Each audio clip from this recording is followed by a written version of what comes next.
Welcome to Kenton Teaches. Enjoy the video.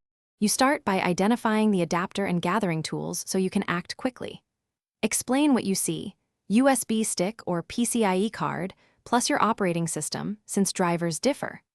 Once done, disable power saving in Device Manager and turn off VPN or aggressive firewalls that block downloads.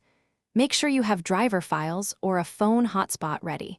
That avoids losing connection mid-fix. This preparation reduces surprises and lets you move straight to removal and software checks. Next, remove the old driver and inspect the hardware, because many faults are software or connection related. First, uninstall the adapter in Device Manager and reboot.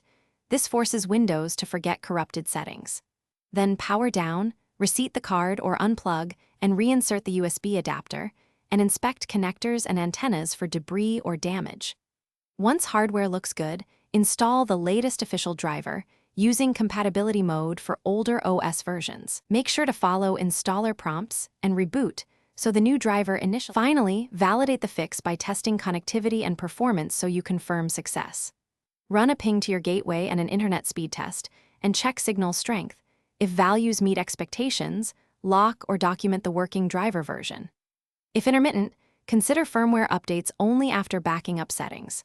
If problems persist, boot into safe mode with networking or test with a Linux Live USB to isolate software from hardware faults. This one key troubleshooting step quickly tells you whether the adapter itself has failed.